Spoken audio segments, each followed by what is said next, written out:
Welcome to Eye on the Issues. Joining me now is AJ Richards. He is, well, AJ, you're a social media guy. You're a TikTok guy. Tell people who you are. Well, I think the last thing I'd say I am is a TikTok guy, but it's a good medium to reach people, get them involved in the issues, right? The social media stuff just came out of nowhere. I mean, 5 months ago, I might have had 2,000 people following me, and then in 5 months, I went to 80,000 on Instagram. Never paid a dime for any to boost that at all, but what we're doing has struck a chord with a lot of Americans. So let's talk about what you are doing. Tell us. Yeah, so we are working to decentralize or create a parallel economy specific for our food supply chain. If COVID highlighted anything for us as Americans, is that we have centralized so much of our essential needs, especially in our food and our food supply chain, that store shelves went empty. We've put the big four processors on a pedestal, which has left the actual small family farms and ranches struggling to make ends meet. And we've lost 40% of our farms since the year 2000, and we can't sustain that as a society, as a people. So 2020 highlighted that. I driving down the road, I'm hearing the news talk about no meat in the store shelves, and I'm seeing cattle all over in the field. So the issue isn't that there's not food. The issue is that we've centralized, and now because of that, we've become weaker. Right. And so you started what's called Feed the People, Buy the People. When exactly did you start that? We launched Feed the People probably about 6 months ago, because we finally got far enough down the road with the software and things that we're putting together that it was time to start putting the message out there that it was coming. Okay. And so with this, you essentially are trying to give Americans on a local basis ways for them to reach out to farmers, ranchers, and get food and not have to rely on the big guy, so to speak. Exactly. Yeah. It's hyper localized food is the goal. Most states can sustain their population or have the ability to build up to that. I'll be very honest. The big four, we've been going this way for so long that it's not something we can fix overnight. We will need them in the positions they're in. We do need to be able to go to Walmart or Albertsons or Smith to find beef, because we have 327 million meat eaters to feed, or not even meat, just consumers. 294 million of those are meat eaters. So lots of meat eaters out there. We are going to have to keep doing some of the things we're doing because we can't change it overnight, but we should start. We need to get in that process. So describe for us what you did. Let's start from day one. What did you do to create this opportunity? Yeah. So first step is I had to understand the details. So in 2020, I started selling meat for my family's ranch direct to consumer. March of 2020 is when COVID kicked off. About 3 months after, I called to schedule my next processing for my customers' orders. And they said, great, we can get you in 18 months. So my business was over. So I stepped back. Okay, how can you actually do this and sustain it? Well, maybe I need to own the meat processing plant so that I have a fully vertically integrated system so that I'm not relying on anybody else. So I went to the drawing board, put a business plan together. And then in first of the year in 2022, last year, I ended up in Cody, Wyoming as the president of a USDA meat processing plant that I needed to understand that part of this chain. I knew all the other things. I understand cow-calf. My family are fifth-generation ranchers. So I understand cow-calf. I understand a little bit about the finishing process, but I didn't understand the slaughter and then getting to the consumer from that point. So ended up here doing that all to understand this. So the software we're building, the easiest way to describe it is like Airbnb, but instead of short-term rentals, it's local food. So your geolocation on your phone, if you open up our software, it's going to show you everybody around you who's producing food items. And how did you get all that data and put that into the system? Well, we've been building that out over the last 3 years. So networking with producers, getting people on board. And then really honestly, I thought the biggest challenge was going to be finding consumers, but because of COVID, consumers are worried, and rightfully so. So that's how my social media grew so quickly. Now it's just a matter of meeting the producers where they're at and letting them know that we have this program available. And so for people that are at home watching, many of them are going to be, as you may or may not know, in Wyoming. Yep. Where can they find you, and what are the first steps they need to take?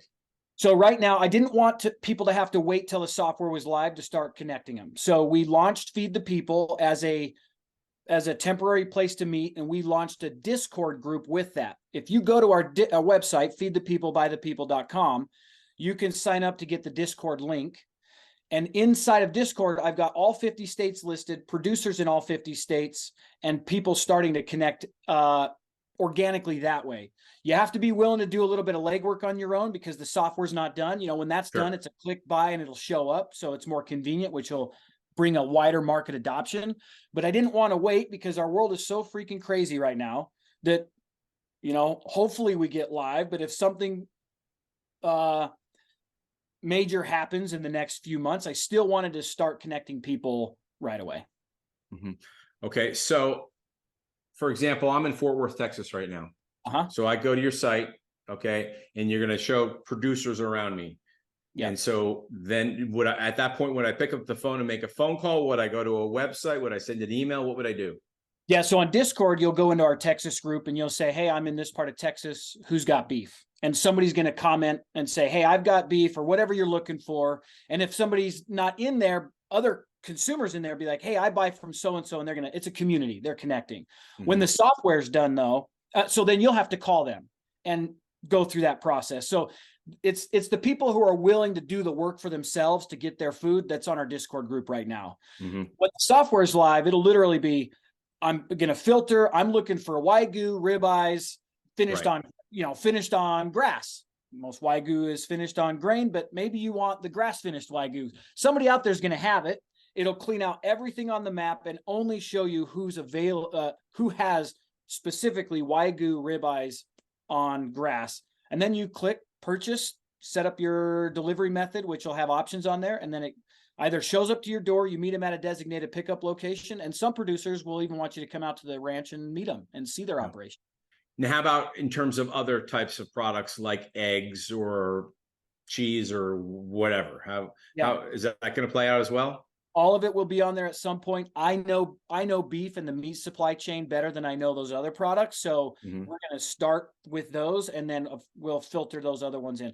I basically, if you're a farmer and rancher in America and you want to find consumers, we're building a platform to make that happen.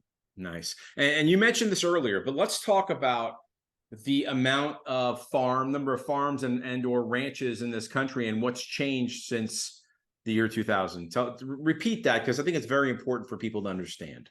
Yeah, I agree. So since the year 2000, we've lost 40% of our small farms and ranches. Right now, as of, I think it was 2017, USDA survey said that there was about 2.9 million or 2.5 million farms and ranches nationwide. That's not just small, that's all of them. Mm-hmm. So that's it. That's not very many at all.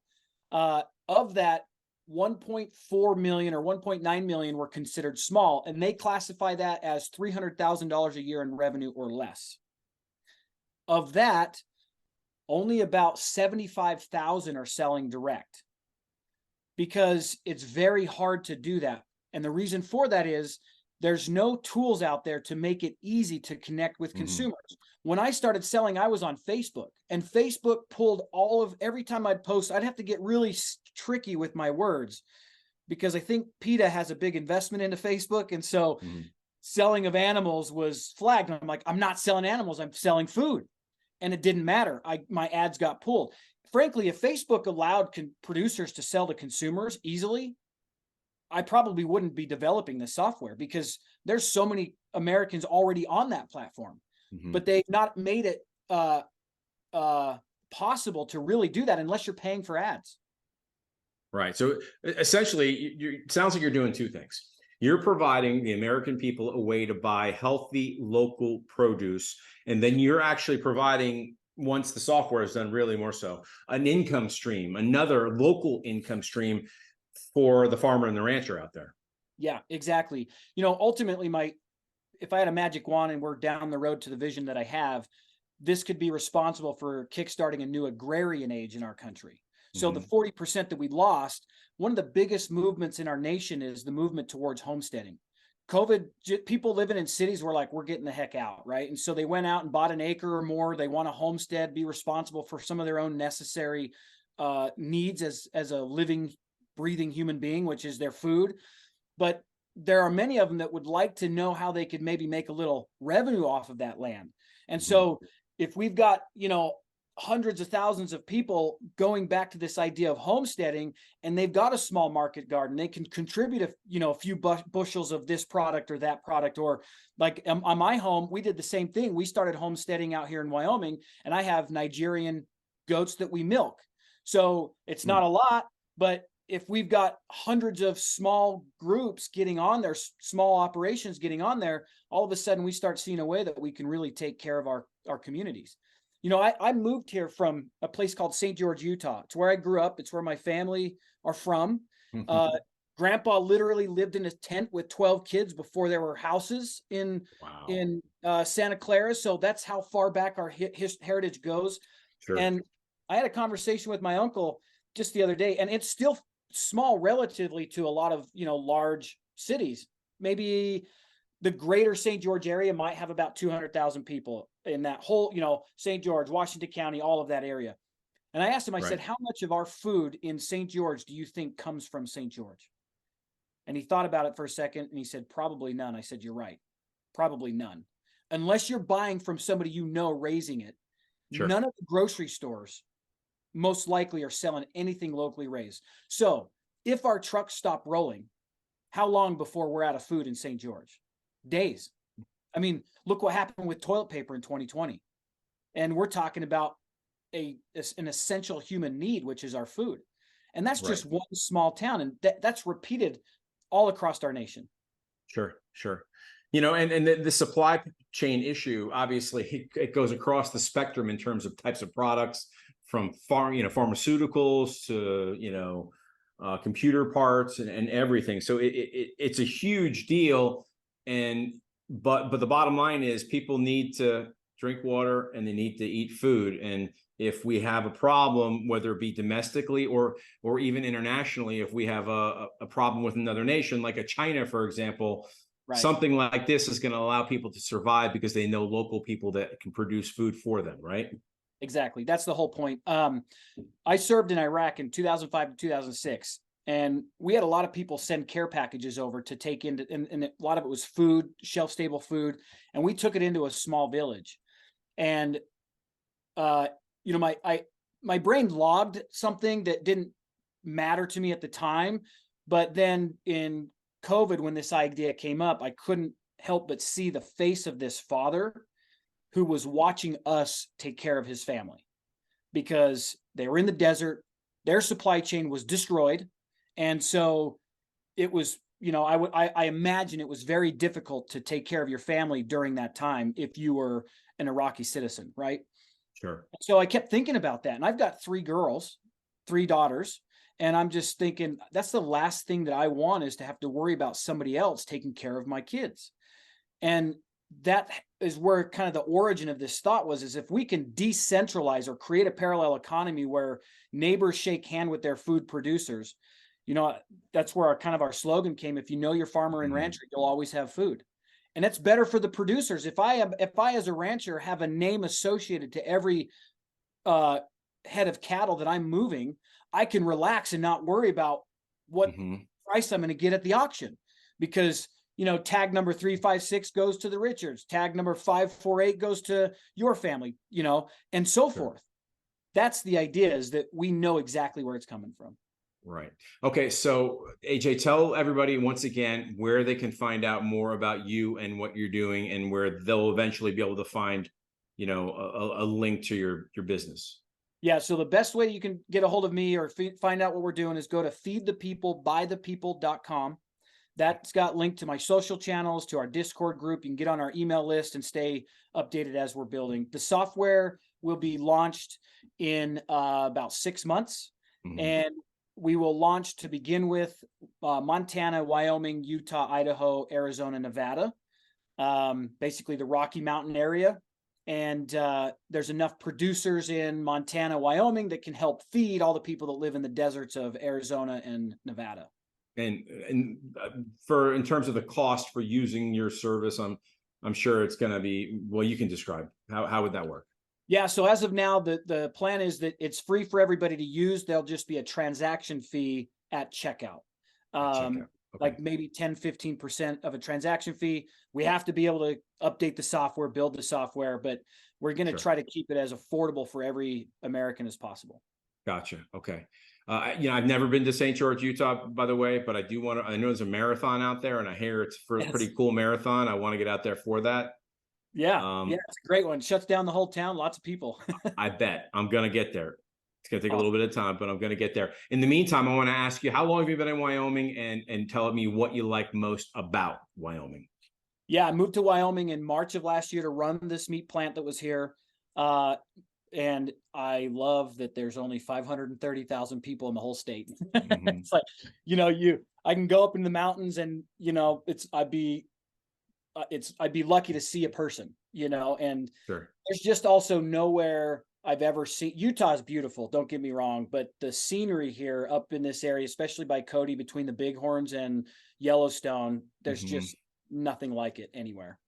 Yeah, it's like you got Bryce Canyon, and then you got the Grand Tetons. It's a different kind of beauty, but they're both amazing. Exactly, 100%. I agree. Yep. All right, AJ, thank you so much for your time. Thank you, Michael.